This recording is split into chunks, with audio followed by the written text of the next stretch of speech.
ഇടുക്കി കട്ടപ്പന നഗരസഭയിൽ വിമത സ്ഥാനാർത്ഥികളെ കൊണ്ട് നട്ടം തിരിയുന്ന കോൺഗ്രസിന് ഇരട്ടി പ്രഹരമാവുകയാണ് ഒരു ഭാര്യയും ഭർത്താവും. സീറ്റ് നിഷേധിച്ചതിൽ നേതൃത്വത്തെ പാഠം പഠിപ്പിക്കാനും ശക്തി തെളിയിക്കാനുമാണ് ദമ്പതികളുടെ മത്സരം. 31-32 വാർഡുകളിലാണ് മുൻ നഗരസഭാ അധ്യക്ഷ കൂടിയായ ബീന ജോബിയും ഭർത്താവ് ജോബി സ്റ്റീഫനും വിമതരായി മത്സരിക്കുന്നത്. കട്ടപ്പന നഗരസഭയിൽ കോൺഗ്രസിന് വലിയ തലവേദനയായി മാറുന്നത് വിമത സ്ഥാനാർത്ഥികളാണ്. എനിക്കൊപ്പം 2 വിമത സ്ഥാനാർത്ഥികളുണ്ട്. അതിൽ ഒരാൾ ബീന ജോബി, ജോബി സ്റ്റീഫൻ. ഇവര് ഭാര്യ ഭർത്താക്കന്മാരാണ്. ഇതിൽ ഏറ്റവും പ്രധാനപ്പെട്ട കാര്യം ബീന ജോബി കട്ടപ്പന നഗരസഭയുടെ പ്രഥമ അധ്യക്ഷ കൂടിയാണ്. ഇത്തവണ സ്വതന്ത്രയായിട്ട് മത്സരിക്കുകയാണ്. അത് വിമത സ്ഥാനാർത്ഥി എന്നാണ് എതിർപക്ഷം പറയുന്നത്. ഗ്രൂപ്പ് സമവാക്യത്തിൽ സീറ്റ് കിട്ടാത്തതുകൊണ്ടാണോ ഇത്തരമൊരു നീക്കം? ഞാനങ്ങ് മത്സരരംഗത്ത് വരാനിരുന്നതല്ല. അപ്പോൾ ഇവിടെ ഞാൻ നിൽക്കുന്നത് ഇപ്പം നിലവിൽ 33-ാം വാർഡിലെ കൗൺസിലറായിട്ടാണ് ഞാൻ നിൽക്കുന്നത്. അപ്പോൾ ആ 33-ാം വാർഡിൽ ജനറൽ വാർഡായതിൻ്റെ വെളിച്ചത്തിൽ എൻ്റെ ഹസ്ബൻഡിനോട് അവിടെ നിൽക്കാനായിട്ട് ആവശ്യപ്പെട്ടു.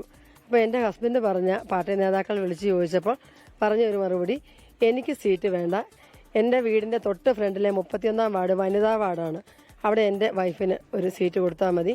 ബീന ജോബി നേരത്തെ കൗൺസിലറായിട്ടൊക്കെ ഇരുന്നത്, ഞാൻ അങ്ങനെയൊന്നും അല്ലല്ലോ എന്ന് മാത്രമാണ് പറഞ്ഞത്. അപ്പോൾ എനിക്ക് ഏറ്റവും കിട്ടാൻ സാധ്യതയുള്ളതും ഏറ്റവും നല്ലതുമായിട്ടുള്ളത് 31-ാം വാർഡ് തരുന്നതാണ്. അപ്പോൾ ആ 31-ാം വാർഡ് നമ്മൾ ചോദിച്ചു, നമുക്കത് കിട്ടുമെന്നുള്ള പ്രതീക്ഷ നിന്നപ്പോഴാണ് അത് കേരള കോൺഗ്രസിന്റെ വാർഡായിട്ട് അവർ മാറ്റിക്കൊടുത്തത്. നേതൃത്വത്തോടുള്ള ഒരു വെല്ലുവിളിയാണോ ഈ സ്ഥാനാർത്ഥി? വെല്ലുവിളിയല്ല. ഈ നേതൃത്വത്തിനൊരു ബോധവൽക്കരണം നടത്തുക എന്നുള്ളതാണ് നമ്മുടെ ലക്ഷ്യം. ഇതിനകത്ത് അവർക്ക് ഇഷ്ടപ്പെടുന്ന ആൾക്കാരെ എവിടെയെങ്കിലും കൊണ്ട് നിർത്തി ജയിപ്പിക്കാവുന്ന ഒരു വ്യാമോഹം, അത് ശരിയല്ലല്ലോ. ജയസാധ്യത ഉള്ളിടത്ത് സ്ഥാനാർത്ഥികളെ നിർത്തണമെന്നാണ് നേതൃത്വം, അഖിലേന്ത്യാ തലത്തിലുള്ള നേതൃത്വം എപ്പോഴും പറയാറുള്ളത്. പക്ഷേ ഇവിടുത്തെ പ്രാദേശിക നേതാക്കന്മാർ അത് അംഗീകരിക്കുന്നില്ല.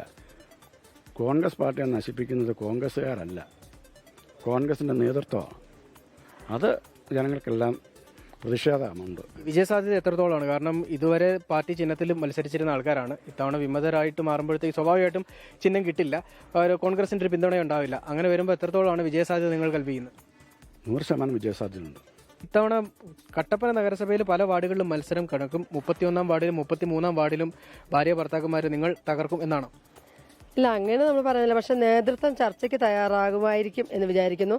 കാരണം ഞങ്ങൾ രണ്ടാളും സത്യത്തിൽ പറഞ്ഞാൽ ഇങ്ങനെ ഒരു സാഹചര്യം കൊണ്ട് ഇങ്ങനെ ആയിപ്പോയവരാ, അല്ലാതെ നേരത്തെ തന്നെ മത്സരിച്ച് അങ്ങനെ ഒന്നും ചിന്തയൊന്നും ഇല്ലായിരുന്നു.